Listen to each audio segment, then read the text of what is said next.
There were no seats left in the crowded hearing room. Cameras were rolling, microphones were ready, and the atmosphere was as weighty as the calm before a storm. White House Press Secretary Karoline Leavitt sat at the witness table, her expression as calm and collected as ice.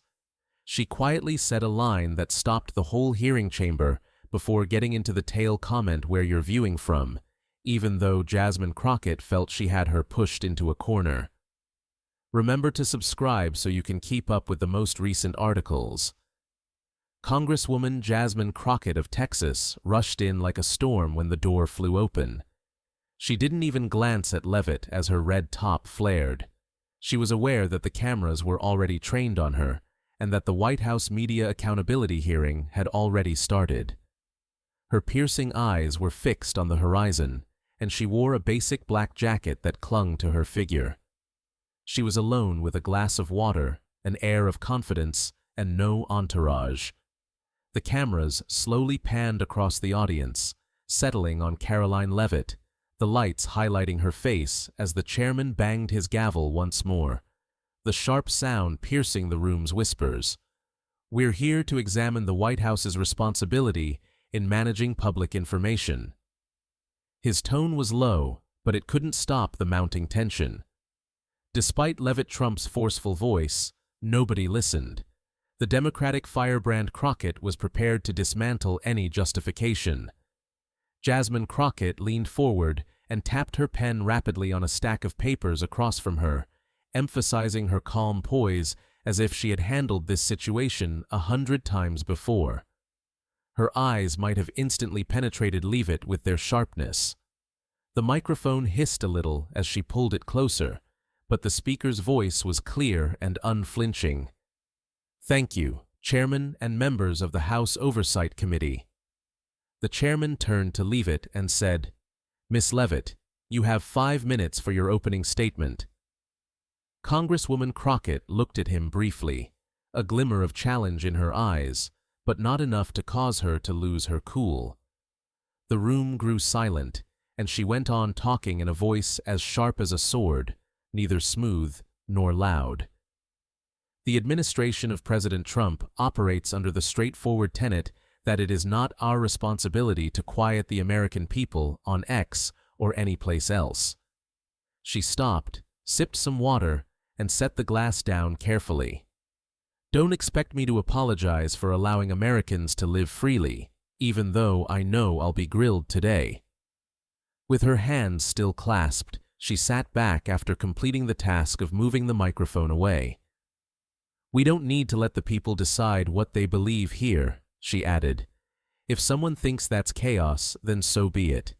But we call it real democracy, not something filtered through the hands of politicians or media who think they get to judge."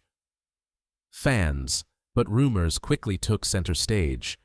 Crockett's lips were pinched firmly together as the cameras panned in on her. She did not applaud or grin. She grasped the pen as though she wanted to shatter it, her fingers no longer tapping it.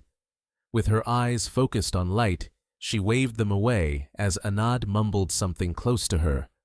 With a dry voice, the chairman nodded and said, "Thank you, Miss Leavitt. Congresswoman Crockett will be the next person we question. Do you want to start?" Instead of waiting for him to complete, Crockett up and pulled. She didn't hesitate to point at Levit. "You just gave a nice speech about real democracy, but I want to ask, does real democracy mean letting lies spread rampant on X, tearing this country apart, or is that just an excuse for the White House to dodge accountability?" she stated with a loud voice. She answered, "Oh, I'd love to, Mr. Chairman," eliciting a few roses and chuckles from Democratic members. But the air soon became thick once more. Crockett's voice was light but sharp, but she said, "I'll give it. We don't control X, and we don't control the people you want to call it lies. That's your call. We call it truth. Truth not everyone wants to hear." She leaned closer to the microphone and said, "Rising truth, you call election conspiracies, divisive rhetoric. Truth, you stand there representing the White House, and say letting people get brainwashed is democracy. She turned to the audience, her hand raised as if Congresswoman Crockett, maybe you should think about who is really trying to tell people what they should think. You want the White House to censor everything to suit your opinion, even if we allow them to think freely. This is anarchy, not democracy. The whispers became louder as your administration produced a bustling atmosphere in the room. Her tone stayed the same, even when some individuals shook their heads and others nodded. Don't play innocent with me. Crockett's eyes were burning, and the chairman's gavel hammered repeatedly, but no one seemed to care. She slapped her fist on the table like gasoline on a fire, and the sound reverberated. With her fists on her hips and her eyes glowing as though she wanted to burn Karoline alive, Jasmine Crockett stood there. The air was heavy with the conflict between the two ladies, one a roaring inferno and the other an unmelting block of ice, as the hearing chamber crackled. Crockett inhaled deeply. Before we go any further, I want to clarify that you were a lawyer in Texas who represented victims of deception, just as I saw in Dallas when conspiracies tore communities apart. You're the youngest Trump-aligned press secretary, you recently delivered a baby, and I'm here for them. Why are you standing here supporting the voice of these so-called people? Are you simply following Trump's script, or do you actually think what you're saying is true? She cocked her head slightly, as if she was curious. I'm not here to tell my life story, said Congresswoman Crockett in a cool, collected tone. But if you must know, I do believe what I say. I'm not reading a script. I speak because this administration thinks that Americans don't need someone to hold their hand through every word on X Crockett, the sound echoing through the microphone. If you believe it, then let me ask you directly. Do you know what the White House leaves on X posts about anti-immigrant tirades related to election fraud? You call that the, "we don't write those postings the people do if you don't like the substance," said Congresswoman Crockett. You can call it anything you want. Congresswoman Crockett said, you can call it whatever you want, after pausing to fix the microphone. If you don't like the content, the problem isn't us. It's the very people you represent. What they think, what they say, that's not something the White House can or should control. Republicans shook their heads, while some Democratic lawmakers nodded, but Leavitt stayed still, her eyes focused on Elle. Don't dodge me. Crockett slammed her hand down again, shocking some bystanders, pointing directly at Elle. You know what those lies are because people believe the election was stolen and people threaten violence, and you just sit there saying, that's democracy. I'm not buying that excuse. You're Trump's puppet letting him and his cronies weaponize X. Crockett leaned into the microphone, her voice shrill, almost like a shout. Don't act noble with me. I don't run X, and neither does the White House, if you think people are a weapon just because they say things you don't like. Perhaps you don't trust them. So who do you want to silence, Trump or your own voters? Crockett said. I'm not going to silence anyone. Those posts are hate crimes, not voices, and I want the White House to hold you responsible. Hate or not, Congresswoman Crockett, she said, her voice trembling a little. You want the White House to censor every post on X, fine, but don't be surprised when the people turn on you. They don't like being treated like kids who need babysitting. You think you're clever sitting there playing innocent, but I see through it. You're enabling chaos. It raised an eyebrow, the first indication of a reaction, but she quickly recovered her composure. In an angry but quiet voice, she responded, I'm not babysitting anybody. I'm protecting them from the lies you allow spread. Do you realize the effects people think conspiracies have on them, and you simply shrug and say that's freedom to trash the country? I'm not babysitting anyone. I'm protecting them from the lies you let spread, she added, her voice breaking as her emotions erupted out of control while she was looking directly at Crockett. You seem to enjoy Crockett's control, so she paused and let the words hang in the air. Crockett gripped the microphone as if she wanted to crush it, and she repeated, shaking with anger, "You dare say I want control, I want truth, I want accountability, and you're just Trump's mouthpiece, letting him and his MAGA crowd sow chaos unchecked." The chairman banged his gavel again, but his voice was inaudible. "If you want accountability, go ahead and ask," she said steadily. "But don't expect me to apologize for letting the people speak, no matter how loud you yell." Crockett slammed her hand so hard that the stack of papers trembled. "I'll scream until you take responsibility," she roared, her face flushed red, and the social media was a blaze live stream. She took another sip of water, set the glass down, and gazed at Crockett with steely, probing eyes. Karoline Leavitt did not recoil as the sound of Jasmine Crockett's hand hitting the table echoed through the hearing room. She sat with her hands lightly clasped on the table, her cold eyes staring at Crockett as though the anger could not reach her. The chairman of the House Oversight Committee pounded his gavel repeatedly, saying, "I demand order." But his voice was a whisper in the storm of Crockett's rage. Levit didn't answer immediately. She tilted her head slightly as if contemplating, then drew the microphone closer, her eyes bloodshot, her grip so tight that her knuckles turned white, and she took a deep breath, her voice trembling with rage, but still sharp as a blade. "Miss Leavitt, I'll ask you one last time. Are you going to accept responsibility for the lies on X, or will you continue to act like a bystander?" She paused, leaning slightly forward, and Crockett immediately fired back, her voice piercingly high, as if it could punch through the walls of the room. "Freedom," she said. "When people think the election was stolen and they threaten to kill each other over posts on X that you let slide, that's not freedom, it's chaos, and you're enabling it. If you want to blame someone, blame freedom, but don't expect me to stand here and apologize for not keeping them quiet." Leavitt's finger was shaking with anger as she stood there representing the White House and said, "I can't accept that the room erupted in murmurs." The audience leaned forward, reporters scrawled frantically, and some Democratic lawmakers nodded in approval. Congresswoman Crockett's voice was firmer and lower as she spoke. "You keep talking about people being misled, but who's really trying to impose their thoughts on others we let people think?" "Don't twist my words," Crockett yelled, her face burning red. "I don't want censorship," she said, "because those lies have consequences. People die, communities fall apart, and you just shrug and say that's democracy.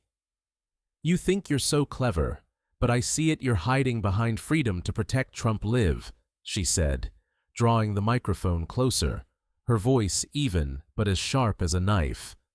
Her eyes widened, her face froze for a second, and then she roared, "I'm standing here in front of you, in front of this nation, but if you want to talk about consequences, look at yourself." The words were like a slow-burning bomb, and the room fell silent, leaving only Crockett's ragged breathing audible through the microphone. You want to steer the conversation and choose who speaks and who doesn't. That is power, not protection. "I want control," she said, breaking her hand and pointing at Levit as though to scare you. "The entire Congress is being gaslighted by you." Congresswoman Crockett looked at Levit, who had a glimmer of curiosity in her eyes, before leaning into the microphone and said, "I didn't say you've lost control," adding in a low but clear voice, "You don't control the narrative anymore. I'm fighting for truth for the people, and you let Trump and his MAGA crowd sow chaos." Then she stood there acting like a noble person and said, "I've lost control. Go ahead and attempt to modify that if you want to." After pausing to allow the words to linger, she sat back and clasped her hands gently as though nothing had occurred. The last straw was that, and Crockett went utterly crazy. "Try, I won't just try, I'll make you pay," she yelled, her voice trembling with unrestrained anger, I won't allow you to pretend like you're so clever while you're sitting there." Her cheeks flushed. Her eyes were so wild that she appeared as though she may jump over the witness table, and the microphone shook with every word she spoke.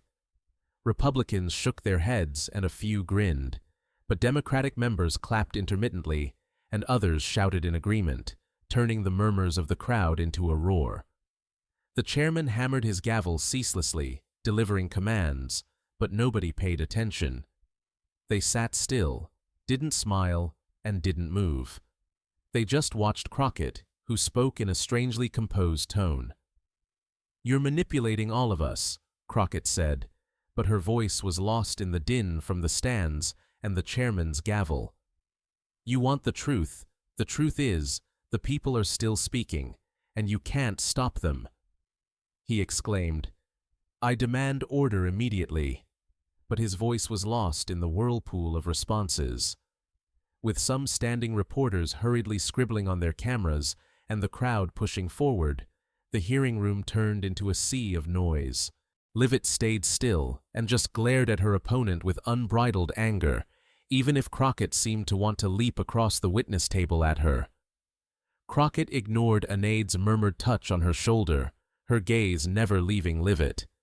Everyone witnessed her lose her composure in front of the nation. Leavitt remained still, her hands clenched as though nothing had occurred, and her eyes darted to Crockett coolly, not in protest, but as a direct observation. The Republicans, on the other hand, viewed it differently, with some grinning and others nodding, as if Leavitt had just scored a significant point. A group of Democratic members cheered periodically, some nodding in support of Crockett and whispering to one another, "She's right, there has to be accountability." Crockett's emotional outburst within the meeting was well countered by a congressman whispering to a colleague, "I'm not even flinching," yelling Crockett's truth while others screamed, "Leavitt." One user posted, "Levit," and knocked Crockett out without raising her voice. "When you win without trying." Trump fans hailed Levitt as a new idol, claiming that nothing breaks her. "This is the spokesperson we need." The post, which featured a meme of Levitt sitting peacefully, earned hundreds of likes, but no one listened to X's responses. "Crockett's fighting for truth, Levitt just a mouthpiece for Trump's lies. Don't let them win the post," a person said, garnering thousands of supportive responses. Crockett reacted because she cares for Levitt, since she has nothing to lose, as seen by the video of her pointing at Levitt in the post with the description, "She's speaking for us, progressive X groups rallied." The divide reached a fever level beyond X as each side spliced video to suit their preferences, starting a keyboard battle. TikTok exploded with reenactments, with one user sitting motionless with a flat. Other platforms joined in on Instagram, where a well-known influencer story posted Lit's photo with peak confidence cool but blazing, while another account uploaded Ed Crockett slammed the table, writing, "When you're fed up with lies, she's the queen." Crockett shouts and knocks a table, while you control it facing another. In the first hour, Crockett's fierce Leavitt's the boss had 1 million views and comments on the video.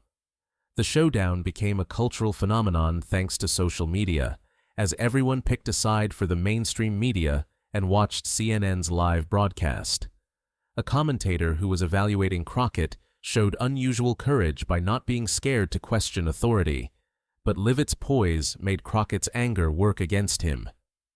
"Just taught Congress a lesson in control," one MSNBC commentator said, but Lit won with intelligence. Crockett roared, while smaller outlets heaped on a Twitch streamer who yelled mid-broadcast, "This is the fight of the century, fire versus ice, and I'm betting on ice." A well-known podcaster released an emergency episode, and although Crockett prevailed, she redefined what a spokesperson can be. Newsmax hailed her as the GOP's future, saying she's cool, sharp, and unflinching. Karoline Leavitt stepped into the corridor, her shoes tapping firmly on the marble floor as reporters hurried forward, microphones up. Elise Stepanek, the recently nominated UN ambassador and close Trump loyalist, was waiting in a modest third-floor office as she swept by her penetrating stare without pausing.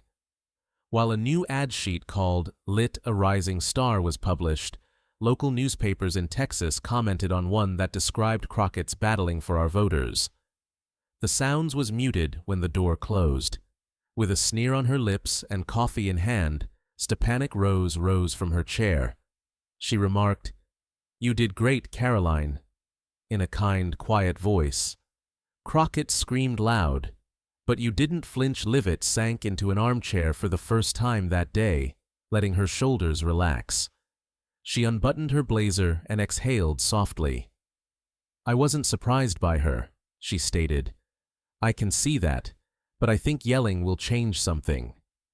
She said in a reflective voice, "I didn't do it for Trump. I didn't do it for principled people who have to be able to speak right or wrong, otherwise we're no different from the ones Crockett hates." Stepanek raised an eyebrow without arguing, stepping closer and giving Levit a gentle shoulder pat. She said, "You're the youngest press secretary in the country," as she peered out the window at the glittering city lights. She nodded, but her gaze remained fixed on the outside scenery. She questioned if she was acting appropriately, but she soon brushed it aside because she was a strong believer in her principles. Not Trump or the White House, but the notion that the truth would triumph no matter how convoluted it became. Jasmine Crockett barged into her office a few rooms away, shutting the door after her, laying her pile of documents on the desk, and then slumping into. I didn't take her down. I yelled and banged the table, but she didn't move, and I didn't feel like I won another aide. Her chair, her team, 3 young aides stood around, and nobody dared to speak until one finally broke the silence with the words, "You did great, Congresswoman Crockett. The entire country heard you," and Crockett looked up, her eyes still red and her breathing heavy, and she repeated her voice, hoarse. A girl with short hair moved forward and touched the desk. "The important thing is that you told the truth." With a little, sour chuckle, Crockett shook her head and said, "Stay silent against lies. The truth is nothing if I can't hold them responsible." She made me appear to be the one who lost control by standing there like ice. I detest the fact that she barely tapped her hand against the desk, demonstrating that she was too weak to pound it forcefully like she used to. She remembered her time as a Texas lawyer, defending those harmed by misinformation, families torn apart by plots, and communities torn apart by lies, which is how she got into politics. The public in Texas was still split. In New Hampshire, citizens of her home state flocked to a coffee shop, proudly rewatching the clip, and a middle-aged man grinned, saying, "She's our girl calm." But Crockett's supporters gathered outside her local office with signs that read, "Team, I'm not stopping." The battle between Jasmine Crockett and Karoline Leavitt in the novel illustrates the glaring gap in modern American culture, where social media, politics, and free speech all clash in never-ending disputes. Leavitt's calm demeanor supports the idea that people should have the freedom to express themselves even if it causes chaos, as in her line, "You don't control." Crockett's indignant voice is that of those who think that false information about X is distorting the truth, as evidenced by her screams about the consequences of tearing communities apart. When Levit went away calmly in the midst of the turbulence in today's America, when people are striving for power and truth, she transformed Crockett's anger into a weakness, not because she was right. This conflict is reminiscent of actual discussions on X and in public spaces across America, where conservative and progressive factions are continuously battling for control and the truth. The lesson here is not only to fight like Crockett or remain composed like Levit, but to understand that in a divided society, communication is more important than ever. Are prone to being embroiled in online or face-to-face disputes, learn to listen before you shout and stick to your principles without letting your emotions influence your decision-making. Crockett was right to be concerned, but her lack of poise cost her the advantage. Click the subscribe button right away if you don't want to miss any more fire and ice fights like Crockett versus Levit. I appreciate you seeing, and I hope to see you in the next film, which will have even more elite political drama